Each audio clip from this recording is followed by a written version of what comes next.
Hello viewers, நான் Jose.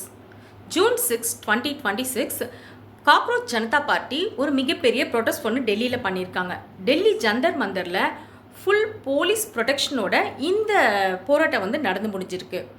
இது cockroach Janata பார்ட்டியோட ஃபவுண்டரான அபிஜித் தீப்கேவோட தலைமையில் இந்த ப்ரொடெஸ்ட் நடந்திருக்கு.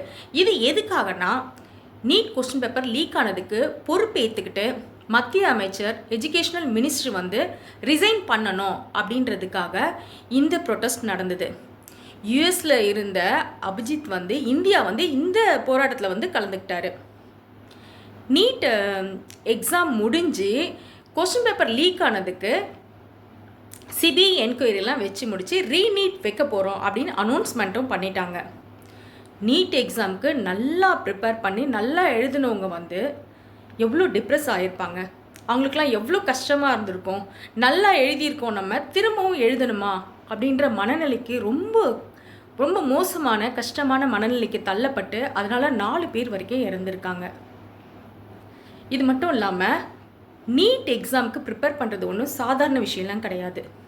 எவ்வளோ கஷ்டப்பட்டு படித்து ஓகே நம்ம நல்லா எழுதியிருக்கோம், இப்போ மைண்ட் ரிலாக்ஸ் பண்ணலாம் அப்படின்னு நினைக்கிற நேரத்தில் ரீநீட் வைக்கிறோம் அப்படின்னு அனௌன்ஸ்மெண்ட் வந்தப்போ அவங்களுக்கு எப்படி இருந்திருக்கும்? ரொம்ப கஷ்டமாக இருந்திருக்கு. அதனால் 4 பேர் வரைக்கும் திரும்பவும் எங்களால் நீட்க்கு ப்ரிப்பேர் பண்ண முடியாது, எழுத முடியாதுன்னு சொல்லி இறந்தே போயிருக்காங்க. இது மட்டும் இல்லை, மேலே வச்ச நீட் எக்ஸாம் அன்னைக்கு சண்டே எம்பிபிஎஸ் படிச்சுட்ருக்க மெடிசன் படிச்சுட்ருக்க ஸ்டூடெண்ட்ஸ் எல்லாருக்குமே அன்றைக்கி காலேஜ் வச்சுருக்காங்க.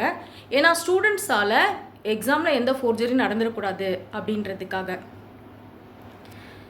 அபிஜித் தீப்கே ஆம் ஆத்மி கட்சியில் ஒர்க் பண்ணியிருக்கார் கொஞ்ச நாள்.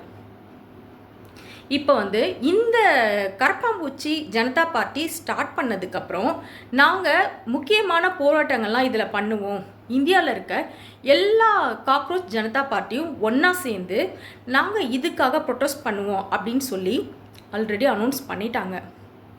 அனௌன்ஸ்மெண்ட் பண்ணதுக்கப்புறம் தான் ஜூன் 6 இந்தியாவோட இது சிஸ்டம் சரியில்லை, எஜுகேஷனில் நிறைய ப்ராப்ளம் இருக்குது, இதெல்லாம் கண்டித்து நாங்கள் போராட்டம் பண்ண போகிறோம் அப்படின்னு சொல்லி போராட்டம் பண்ணியிருக்காங்க.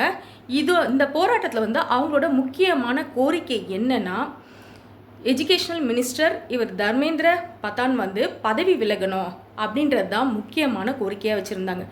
இந்த ப்ரொட்டஸ்ட்டில் நிறைய பேர் கைதாவாங்க அப்படிலாம் பயந்துட்டு இருந்தாங்க. ஆனால் அப்படிலாம் ஒன்றும் நடக்கலை. நல்லபடியாக போலீஸோட ப்ரொடெக்ஷனோடையே இந்த போராட்டம் நடந்து முடிஞ்சிருக்கு. டெல்லி ஃபுல்லாகவே போலீஸ் ப்ரொடெக்ஷன் இருந்திருக்கு. நெக்ஸ்ட் வீடியோவில் பார்க்குறேன். பாய்.